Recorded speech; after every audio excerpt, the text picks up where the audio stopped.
নমস্কার বন্ধুরা, স্পিরিচুয়াল সুখানি ইউটিউব চ্যানেলে আপনাদেরকে স্বাগতম।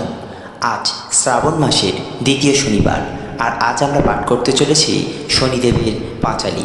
তাই ভিডিওটি শুরু করার আগে সবাইকে বলবো, ভিডিওটি ভালো লাগলে একটি লাইক করবেন, শেয়ার করবেন এবং চ্যানেলে যারা নতুন আছেন অবশ্যই চ্যানেলটিকে সাবস্ক্রাইব করবেন। এই পূজাতে সত্যনারায়ণ পূজার মতো সিন্নি দেওয়া হয় এবং সারাদিন উপবাস করে সন্ধ্যায় শনিদেবের পূজা শেষে ব্রতকথা শুনে নির্মাল্য প্রসাদ গ্রহণ করতে হয়। এই পূজা করতে 5টি ফল, পান, সুপারি, কালো কাপড়, ধুতি এবং মাসকলাই, কালো তিল, নীল অপরাজিতা ফুল, নৈবেদ্য, মিষ্টান্ন, ধূপ, দ্বীপ, সিন্নির জন্য আঠা, দুগ্ধ, গুড়, কলা, বাতাসা, কালো মাটির ঘট, পুষ্প, গঙ্গাজল ও গঙ্গা মৃত্তিকা প্রয়োজন হয়। এই ব্রত করলে শনিদেব অত্যন্ত প্রসন্ন হন এবং সংসারের আপদ বিপদ, দুঃখ কষ্ট থেকে দূর করে সংসারে শান্তি বিরাজ করান। শনিদেবের কৃপায় সর্বপ্রকার গ্রহদোষ কেটে যায়। বন্ধুরা, এখন আমরা শুরু করছি শনিদেবের ব্রতকথা। শ্রীহরি নামেতে এক ছিল যে ব্রাহ্মণ, নিত্য ভিক্ষা করি করে উদর পূরণ। দিবারাত্র কৃষ্ণ নাম জপে অকপটে, অন্তরে সদাই সুখী অন্ন নাহি পেটে। হেনকালে তার এক পুত্র জন্মিল, পুত্রমুখ দেখি দ্বিজ বিষাদে ভাসিল। ভিক্ষা করি দ্বিজ সেবা পুত্র রক্ষা করে, সুমঙ্গল বলি নাম রাখিল পুত্ররে। অত্যন্ত মেধাবী পুত্র সবে গুণ গায়, অল্পদিন মধ্যে শিশু শিখে সমুদয়। শাস্ত্র আলোচনা করি শাস্ত্রজ্ঞ হইল, পণ্ডিত বলিয়া তারে সকলে জানিল। মনে মনে সুমঙ্গল হরিকে ডাকিল, গৃহ ছাড়ি নানা তীর্থে ঘুরিতে লাগিল। আচম্বিতে এক স্থানে করিল শ্রবণ, পিতামাতা পরলোক করেছে গমন। শুনি তাহা গয়াধামে করিয়া গমন, বিষ্ণুপাদপদ্মে শিশু করিল অর্পণ। কাল বসে ঘটে যাহা কি করে খণ্ডন, শনির দৃষ্টিতে পড়ে দ্বিজের নন্দন। ভ্রমিতে ভ্রমিতে দ্বিজ যায় বহু দূরে, শেষে উপস্থিত হয় বিদর্ভ নগরে। রাজার সভায় দ্বিজ উপস্থিত হইল, ব্রাহ্মণ দেখিয়া রাজা অভ্যর্থনা করিল। রাজার নিকটে দ্বিজ দেয় পরিচয়, সুমঙ্গল নাম মোর ওহে মহাশয়। অতি দুঃখী হই আমি নাহি পিতা মাতা, নানা দেশে ভ্রমি আমি থাকি যথা তথা। শ্রীবৎস রজন বলে চিন্তা দূর করো, আমারও আশ্রয়ে থাকি মোরে কৃপা করো।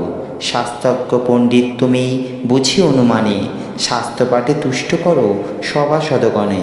2 পুত্র আছে মোর শুনো হে ব্রাহ্মণ, পড়াইব তব কাছে করিয়াছি মন।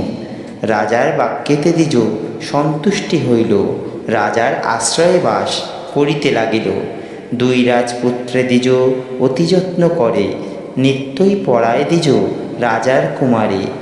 এই রূপে কিছুদিন বিগত হইল, পড়ুয়া বেশেতে শনি উপস্থিত হইল। শনিরে জিজ্ঞাসে দ্বিজ শুনো বাছা ধন, কিবা হেতু হেতাতব হয় আগমন। শনি বলে এনু শাস্ত্র অধ্যয়ন্তরে, দ্বিজ বলে যত্ন করি পড়াব তোমারে। অল্প দিনে মধ্যে শনি সুপণ্ডিত হইল, সুমঙ্গল পরিচয় জানিতে চাহিল। শনি বলে পরিচয় কিবা দিব আর, শনৈশ্চর নাম মোর সূর্যের কুমার। সুমঙ্গল বলে যদি লেখা দিলে মোরে, কিসে দুঃখ দূরে যাবে বলো হে আমারে। আমার উপরে আছে তোমার কটাক্ষ, কিসে যাবে বলো প্রভু হইয়া সপক্ষ। শনি বলে ভোগকাল 6 মাস আছে, 10 দণ্ড মধ্যে যাবে না আসিবে কাছে। সপ্তম দিবসে গিয়া ভগীরথী তীরে, একান্ত মনেতে দ্বিজ ভজ মুরারিরে। এত বলি শনিদেব অন্তর্ধান হইল, সুমঙ্গল আর তার দেখা না পাইল। শনি আজ্ঞা মত দ্বিজ গিয়া গঙ্গা তীরে, নারায়ণে ভজে দ্বিজ একান্ত অন্তরে। 10 দণ্ড পূর্ণ হইল মনেতে বিচারি, উঠি দাঁড়াইল দ্বিজ বলিয়া শ্রীহরি। কিন্তু 10 দণ্ড পূর্ণ না হয় তখন, তার পূর্বে চলে আসে আপন ভবন। তাহা দেখি শনিদেব কুপিত হইল, 2 রাজপুত্র শনি হরণ করিল। পূর্ণ মায়া বলে 2 শিশুমুণ্ডবাড়ি দ্বিজের নিকটে শনি যান তাড়াতাড়ি। দ্বিজ চক্ষু ব্রুজি স্বরে মুণ্ড দুটি ফেলে তার উরুর উপরে। হেতা নিদ্রা যোগে রাজা দুঃস্বপ্ন দেখিল, পাত্রমিত্র লয়ে রাজা গঙ্গা তীরে গেল। দেখিয়া দ্বিজের কোলে পুত্র মুণ্ডদয়, হাহাকার করি রাজা ধুলায় লুটায়।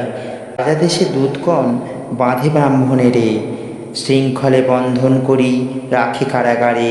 কারাগারবাসী দ্বিজ কাঁদিতে লাগিল, বিপদহন্তা মধুসূদনে সরিতে লাগিল। তৎপর ঘটে এক বিচিত্র ঘটন, দশদণ্ড বেলা পূর্ণ হইল যখন। শোকেতে কাতর রাজা ছিলেন যেখানে, হেনকালে দুই পুত্র আসিল সেখানে। রাজা বলে কোথা ছিলে হৃদয়ের ধন, লজ্জা করে ছিনুক পিতা করিয়া শয়ন। পুত্রদের বাক্যে রাজা আশ্চর্য হইল, আদ্যান্ত কিছু তারে বুঝিতে নারিল। ব্রাহ্মণের কথা এবে পড়ে গেল মনে, বুঝিয়া কত কষ্ট দিনু সে ব্রাহ্মণে। দেশে দুধ গিয়া আনিল বিপ্ররে, জীর্ণ শীর্ণ কলেবর কাঁদেন কাতরে। বিনয় বচনে রাজা করে তার স্তুতি, সব অপরাধ ক্ষমা কর মহামতি। কৃপা করি কর মোর সন্দেহ ভঞ্জন, তব প্ররোগ কার মুণ্ড করেছি দর্শন। দ্বিজ বলে মহারাজ কিছুই না জানি, শনি কোপে কষ্ট পাই এই মাত্র মানি।